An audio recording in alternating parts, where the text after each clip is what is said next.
Hello guys, আমার চ্যানেলে জানাই সবাইকে স্বাগতম। আমি আপনাদের সাথে আরেকটি নতুন রেসিপি শেয়ার করতে চাই। এটি হচ্ছে টমেটো সস। আমি কিভাবে করে থাকি এটি শেয়ার করতে চাই। তাই বন্ধুরা চলুন দেখে নেওয়া যাক। প্রথমে টমেটোগুলো ধুয়ে একটি খালি পাত্রে নিয়ে নিয়েছি। এরপর দিয়ে দিয়েছি পেঁয়াজ, রসুন আর শুকনা মরিচ, গোলমরিচ, দারচিনি, লং। দিয়ে দিয়েছি লবণ। এরপর দিয়ে দিয়েছি কয়েক টুকরা আদা।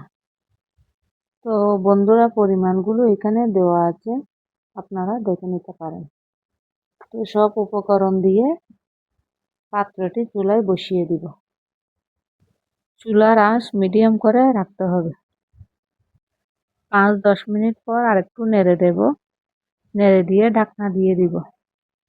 ঢাকনা দিয়ে 15-20 মিনিট রান্না করতে হবে, যাতে টমেটো থেকে পানি বের হয়ে টমেটো নরম হয়ে যায়, রসুন পেঁয়াজগুলোও নরম হয়ে যায়। এখানে আমি কোনো রকমের পানি ইউজ করিনি, টমেটো থেকে এই পানিগুলো বের হয়েছে। তো নরম হয়ে গেলে নামিয়ে রাখবো ঠান্ডা হওয়ার জন্য। ঠান্ডা হয়ে গেলে ব্লেন্ডারে ব্লেন্ড করে নিব।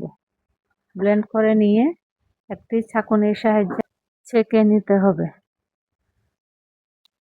ছেঁকে নেওয়ার পর বিচি আর খোসাও ফেলে দিতে হবে।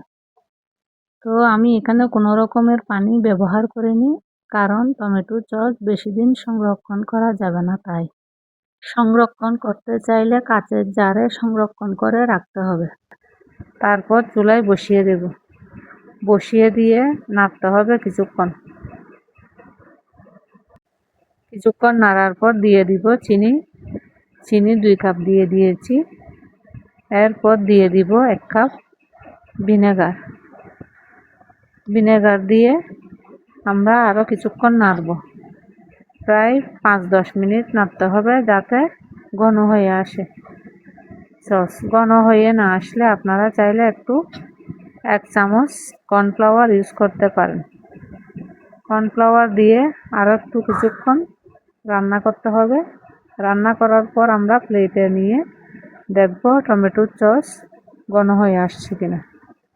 তো ঘন হয়ে আসলে নামিয়ে নিব। ধন্যবাদ।